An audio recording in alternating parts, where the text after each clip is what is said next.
What's up tout le monde, c'est Chris. Aujourd'hui on se retrouve pour les breaking news à propos de la PlayStation 5. Ça va être aussi assez intéressant pour aussi les futurs grands jeux qui vont sortir, puisque bien sûr là c'est en train de se travailler là-dessus, c'est à dire que par exemple le futur GTA, certainement il y aura de très fortes chances que GTA 6 sera aussi développé sur les nouvelles générations de consoles. On a eu une sorte de petit clin d'œil dans un jeu,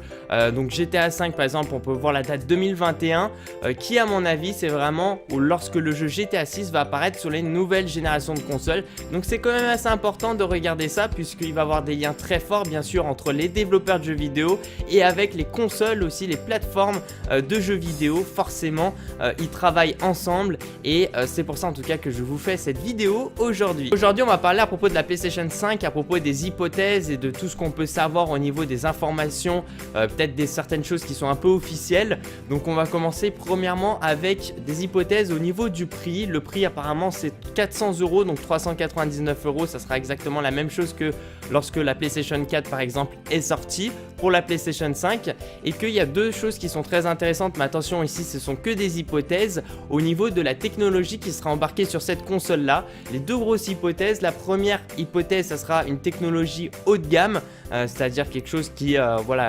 pourra en tout cas demander plein de ressources et qui après par la suite pourra comporter très facilement la Ultra HD et après réaliser encore plus de choses avec plus d'images par seconde. Donc une console bien plus puissante, ce qui est aussi tout à fait logique et cohérent avec les futures consoles, c'est ce qu'on recherche de toute façon. Et avec la deuxième chose de Sony qu'ils ont fait en 2012, je sais pas si vous en rappelez, ils ont acheté Gaikai, c'est un service cloud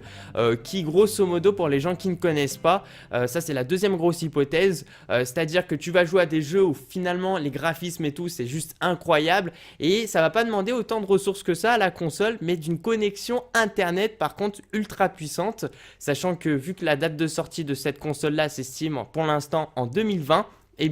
en 2020 on devrait avoir beaucoup plus de personnes devraient commencer à avoir la fibre optique et à avoir un meilleur débit en tout cas sur internet. Et ce système là cloud, ça permet de jouer un jeu. En fait par contre il nécessite une connexion en ligne, et par contre c'est vrai qu'il va falloir une grosse connexion en ligne pour pouvoir jouer correctement au jeu. Par contre en termes de graphisme et tout c'est juste incroyable, et c'est pour ça d'ailleurs que si vous avez un PC pas très puissant et que vous voulez jouer à un jeu quelconque, vous allez sur le site Gaikai et vous allez voir que vous allez pouvoir quand même jouer à ces jeux-là, et vous allez vous dire mais attends c'est bizarre, j'ai pourtant un PC pas très puissant et là j'ai des graphismes de fou. C'est tout à fait normal parce que on va pas jouer vraiment sur les ressources du PC mais sur la connexion internet, ce qui est assez intelligent. Et Sony ont fait un énorme achat en 2012, et c'est pour ça qu'il y a d'énormes rumeurs aussi que Sony viserait en tout cas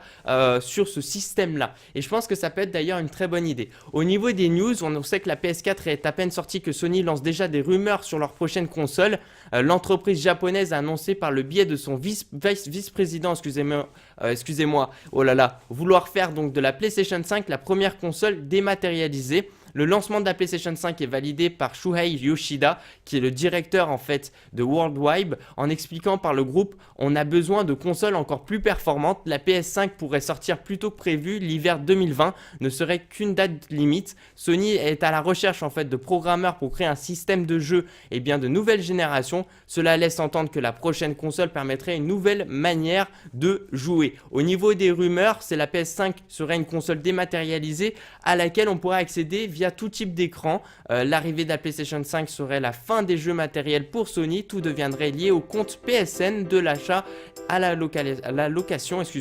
de jeux. La PS5 serait retardée à cause du projet Morpheus, le casque de Sony étant la priorité pour la PlayStation 4, ce qui ralentirait en fait le développement de la console. On a aussi, c'est vrai, ce casque à réalité virtuelle aussi à côté sur la PlayStation 4, qui veulent vraiment aussi commercialiser et profiter pleinement aussi de cette nouvelle technologie. Mais ce qu'il faut savoir, c'est qu'à côté bien sûr ils vont travailler sur la PlayStation 5, et il y a de très fortes chances qu'on se retrouve sur quelque chose de dématérialisé, et aussi de pouvoir jouer sur des services cloud qui permettra par contre voilà, si on a une très bonne connexion, d'avoir des graphismes et de jouer pleinement et sans avoir de problème à certains jeux. Par contre, les gens qui n'ont pas forcément une très grosse connexion et tout, ça risque d'être assez compliqué et c'est pour ça qu'il faudrait voir s'ils ont peut-être pas un plan B derrière tout ça. Là, c'est à peu près tout pour aujourd'hui. C'est plus des théories et des hypothèses, des grosses hypothèses. J'aimerais savoir en fait si ce sujet vous intéresse pour éventuellement après essayer de se concentrer plus là-dessus. Je vous en avais déjà parlé un peu auparavant en vous disant qu'il y avait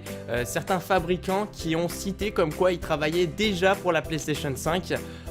pour voilà des composants électroniques principalement sur cette console là et que de toute façon on sait très bien que la PlayStation 5 est en cours de développement et qu'ils sont en train de finalement de créer des prototypes pour cette console. Il y a des choses vraiment des priorités pour l'instant pour Sony qui est vraiment la PlayStation 4 avec le casque à réalité virtuelle qui est vraiment de la mettre en avant, mais avec le temps vous allez voir que ça va aller très vite et qu'on risque d'avoir en tout cas des leaks, des infos certainement sur cette console là et peut-être qu'ils vont commencer à en parler très rapidement. Voilà, merci à tous les gens, merci de mettre un petit j'aime à la vidéo, ça fait super plaisir, de me suivre sur ma page Facebook personnelle aussi, puis je vous dis à la prochaine, ciao ciao, peace out les gens.